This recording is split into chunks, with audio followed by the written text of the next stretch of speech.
Hello मेरे प्रिय भाइयों एवं बहनों, आप सबका स्वागत है मेरे रीता झा धार्मिक सत्संग चैनल में। तो आज मैं लेकर आई हूँ एक प्यारा सा ऐसे प्रेरणादायक छोटा सा अपने मुखारबिंद से छोटा सा ज्ञान की चर्चा। तो सुनिएगा और बताइएगा कि कैसा लगा। लाइक कमेंट सब्सक्राइब करिएगा। तो चलिए मैं सुनाती हूँ कि ये जो मानव तन मिला है ये मोक्ष का द्वार तक ले जाएगा हम सबका, इसके बारे में सुनाती हूँ। चलिए सुनिए। इस मानव तन को पा लेना मात्र जीवन नहीं है भाइयों बहनों, अपितु इस तन में ही अपने प्रीतम परमात्मा का साक्षात्कार कर लेना ही सानिध्य में जीवन कहलाता है। और ऐसे ही फालतू में जीवन व्यतीत करना जिंदगी बिल्कुल नहीं है। अब बताइए, इसलिए किसी ने एक बहुत सुंदर कहा है। क्या कहा है सुनिए। खुश ना हो जाना कि तुमको मिल गई है जिंदगी, जिंदगी तो सोहरे जिंदगी का नाम है। यदि मानव तन को प्राप्त करने के बाद भी जिंदगी की वास्तविक कीमत को नहीं जाना तो फिर जिंदगी जिंदगी नहीं बल्कि क्या है, शर्मिंदगी है। बंदा तभी बंदा कहलाने का हकदार है जब वह ईश्वर का साक्षात्कार कर उसकी बंदगी करता है, और तभी उसे जिंदगी की कीमत समझ में आती है। ईश्वर को जाने बिना यदि हम बंदगी करते हैं तो हमें प्रभु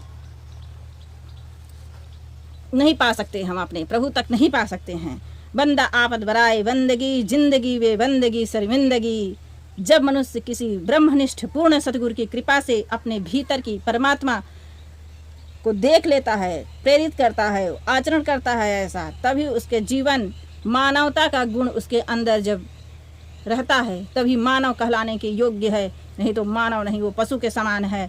अब सुनिए, मनुष्यता के गुण आते हैं जब, तभी सही मायने में वो मनुष्य बनता है, वरना मानव जन्म पाकर भी पशु तुल्य है।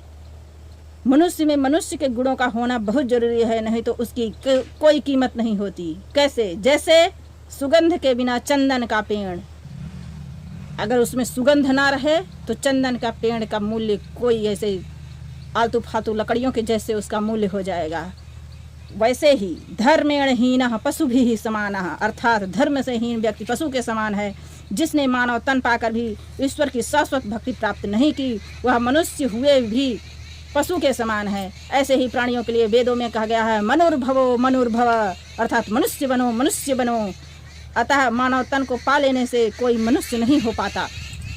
श्री रामचरितमानस में कहा गया है कि जिन हरि भक्त हृदय नहीं आनी, जीवित सब समानत ही प्राणी, अर्थात जिनके हृदय में प्रभु की भक्ति नहीं है वे जीवित होते भी 100 के समान है।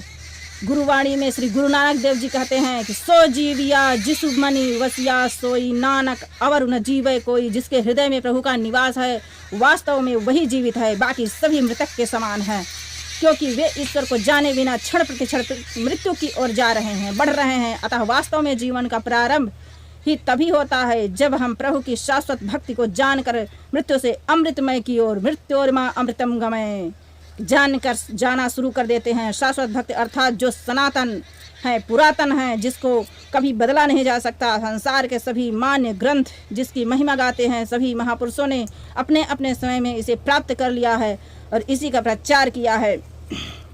यह किसी पूर्ण ब्रह्मनिष्ठ गुरु के द्वारा प्राप्त होती है। जब एक पूर्ण ब्रह्मनिष्ठ गुरु शिष्य के जीवन में आते हैं तो वह शिष्य को ब्रह्म ज्ञान प्रदान करते हैं। फलस्वरूप शिष्य उसी समय अपने घट में ही ईश्वर का अंश अपने अंतरात्मा में देख लेता है और उसकी भक्ति की शुरुआत होती है। भक्ति के शाश्वत मार्ग को जाकर मनुष्य अपने कल्याण की तरफ बढ़ता है और मोक्ष को प्राप्त करता है। यही मानव तन का उद्देश्य है। इस उद्देश्य की पूर्ति हेतु मनुष्य को यह अनमोल तोहफा, गिफ्ट, उपहार मिला है। तभी कहा गया है ना, बड़े भाग मानुष तन पावा, सुर दुर्लभ सदग्रंथ निगावा, साधन धाम मोक्ष कर द्वारा, पाई न जही एहि पर लोक सिधारा समारा।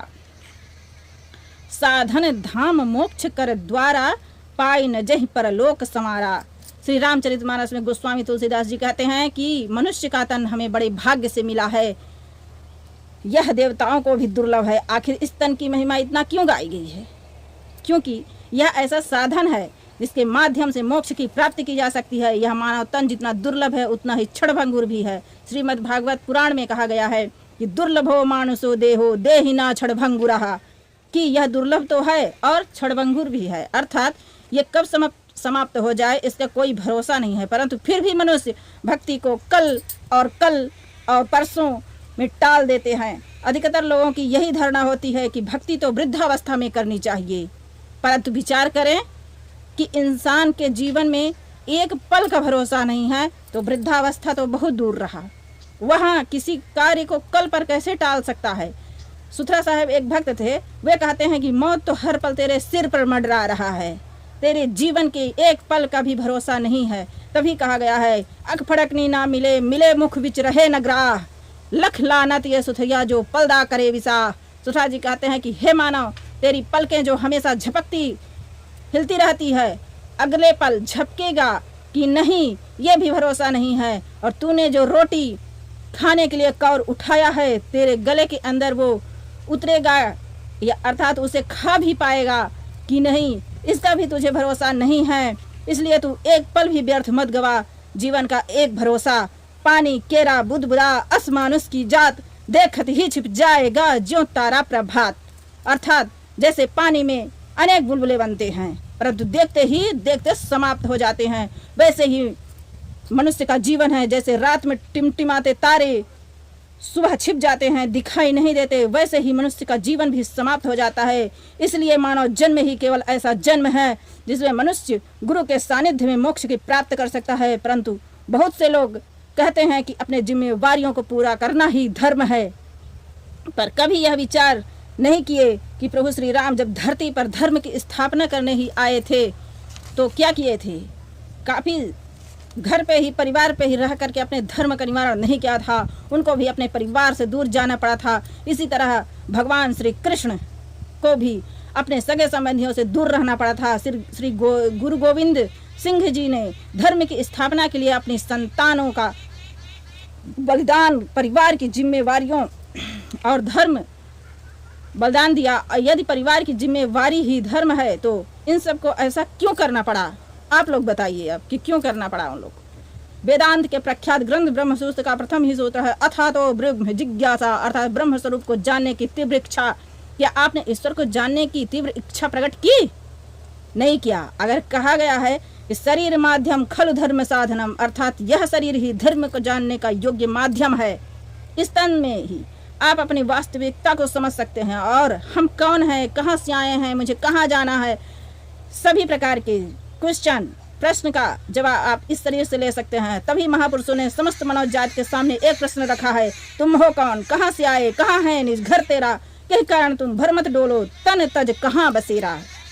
क्या मनुष्य ने इन प्रश्नों का हल प्राप्त कर पाया है आज तक? क्या उसने अपने आप को कभी ये प्रश्न किए? अपने आप से प्रश्न करो।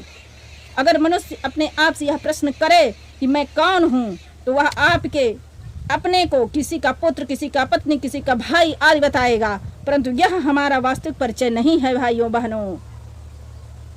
हमारा यह तो मात्र शरीर का परिचय है। बाह्य रूप से तो मनुष्य कितने ही रूपों में बटा हुआ है, भौतिक, आर्थिक व मानसिक आदि सभी लौकिक स्तरों पर भिन्नता और विषमता तो प्राकृतिक रूप से विद्यमान है। भाषा, रंग, रूप, विचार, पहनावा, बाहरी व्यवहार भले ही भिन्न हो, परंतु शास्त्रों के अनुसार उसकी वास्तविक परिचय शरीर नहीं अपितु उसके भीतर विद्यमान आत्मा है।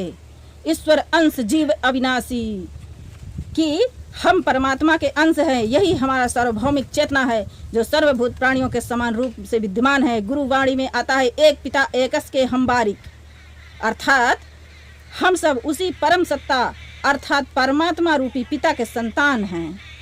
वेदों में उद्घोष है, श्रुण्वन्ते सर्वे अमृतस्य पुत्राः, हे विश्व निवासियों तुम सब अमृत के संतान हो, अतः सब परस्पर एकत्रित होकर एक साथ चलो, एक साथ बोलो, सबके मन एक रस हो जाएं। भगवान श्री कृष्ण भी गीता में कहते हैं कि मयि सर्वमिदं प्रोतम सूत्रे मणिगवाइव, अर्थात यह संपूर्ण जगत एक सूत्र में मणियों के सदृश मुझ में पिरोए हुए हैं।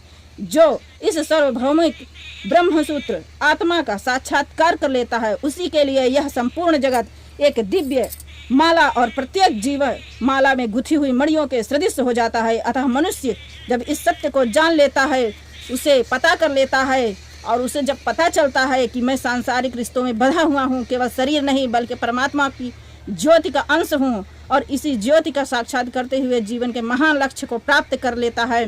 करना ही मेरा एकमात्र उद्देश्य है। इस महान लक्ष्य की प्राप्ति के लिए ब्रह्म ज्ञान रूप औषधि का प्रयोग ही केवल एकमात्र मार्ग है। तो प्रणाम भाइयों बहनों, जो गलती हो क्षमा करिएगा, और मेरे चैनल को लाइक कमेंट सब्सक्राइब कीजिएगा, और मैं जो सुनाई हूँ कैसा लगा बताइएगा।